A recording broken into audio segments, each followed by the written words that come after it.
Welcome to the League of Legends Patch Preview. I'm Freak and I'm here with Morello, lead champion designer. Together, we'll be discussing some of the gameplay changes coming into the next patch for League of Legends. Note that this video does not cover every single change, but will explain the thought process behind some of our decisions. We're adding some pretty cool changes to Lux. First, the cooldown on Lucent Singularity is going to start ticking down the second she fires the ability instead of when she explodes it, but the base cooldown is going up. Second, we're making more of her abilities reveal Fog of War. Tell us about these changes. The way the cooldown used to work on Lucent Singularity, Lux players were kind of punished for leaving that skill out there as an AoE slow field.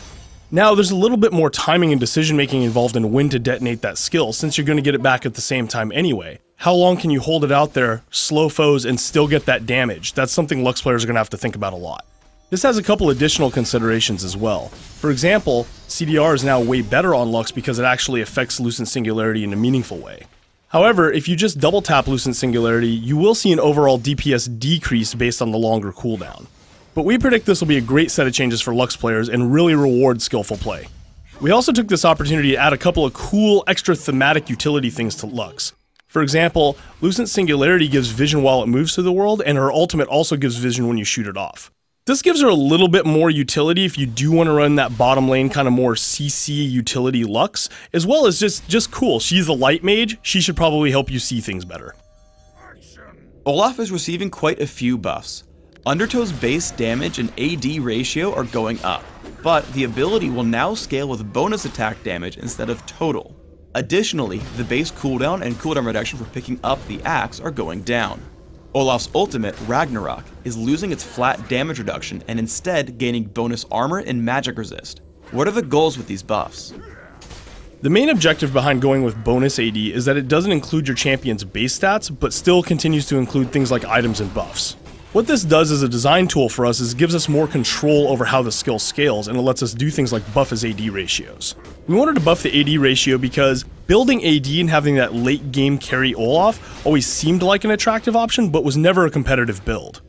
The cooldown change makes it so that if Olaf throws his axe into a space like under a tower, for example, he's not completely punished and unable to harass from that point.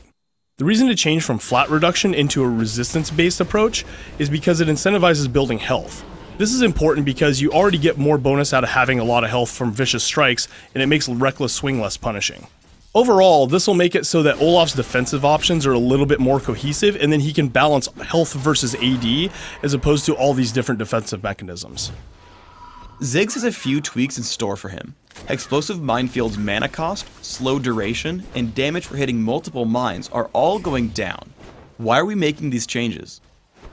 The Minefield change is actually pretty straightforward. It's really an issue of tuning. It's really cool to see Ziggs use Minefield as kind of a zoning and area control tool, but the mana costs were a little too high unless he had blue buff to really make that work. Conversely, when you threw it on top of a guy, it was really doing a little bit too much damage and a little bit too much utility, so we wanted to tone those things both down so that not only do you feel better using it in the zoning case, but throwing it on top of a guy isn't pretty much an instant death.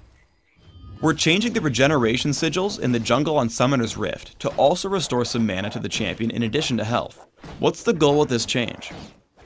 What we really wanted to accomplish by putting mana on the regeneration sigils is to open up some new jungling routes and new options for junglers.